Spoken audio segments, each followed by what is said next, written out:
बोलिए ना।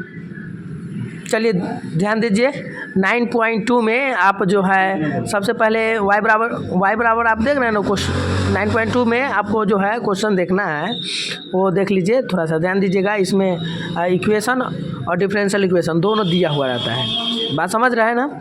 और उसके बाद इसको डिफ्रेंशिएट करने पर है ना, देख रहे हैं इसको, ये जो समीकरण देख रहे हैं RHS में, ठीक है, RHS LHS बराबर करना होता है, बात समझ रहे हैं। उसके बाद आपको जो है डायरेक्ट मैंने इक्वेशन को सॉल्व कर दीजिए, सॉल्यूशन लिखिए। उसके बाद चूँकि y बराबर e⁻x+1, ठीक है, इसको क्या कीजिएगा आप DVS कर दीजिए with respect to x, okay. फिर ध्यान दीजिए अब ये हो जाएगा d/dx इक्वल टू ज्यों का त्यों मानी e⁻x का डिफ्रेंशिएट होगा, एक बार और डबल डिफ्रेंशिएट 1 का 0 हो जाता है, डबल डिफ्रेंशिएट कीजिएगा e⁻x से रहेगा, x का डिफ्रेंशिएट तो 1 हो जाता है, बात समझ रहे हैं ना।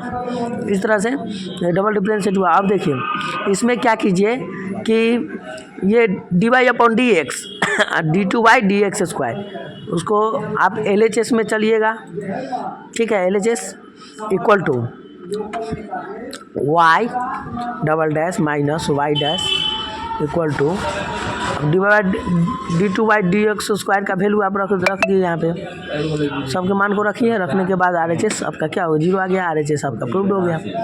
ये इसी तरह से जो है आपका कंप्लीट हो चुका है, ठीक है। चलिए इसको नोट कीजिए जल्दी से, पर नोट कीजिए,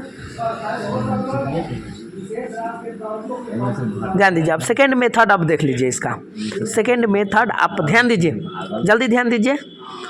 सेकेंड मेथड में क्या है कि इसी में थोड़ा सा मैनअप करके भी आपको प्रूव कर सकते हैं, बात समझ रहे हैं ना। तो देखिए कैसे है, जैसे आप क्या कीजिएगा कि यहाँ पे ध्यान देने वाली बात यह है कि अब जो है थोड़ा सा हम क्या करेंगे कि d2y dx² equal to e⁻x है, तो फिर यहाँ पे जो है d2y dx², उसके बाद e⁻x जो है उसको आप लेफ्ट LHS में ले चलिए, इक्वल टू 0 कर लीजिएगा, d2y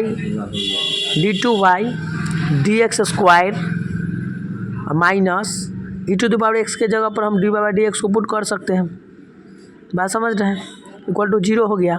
अब देख लीजिए प्रूव्ड हो गया ना। इस तरह से भी आप बना सकते हैं, कोई तरह की दिक्कत नहीं होना चाहिए, ठीक है। चलिए नोट कीजिए।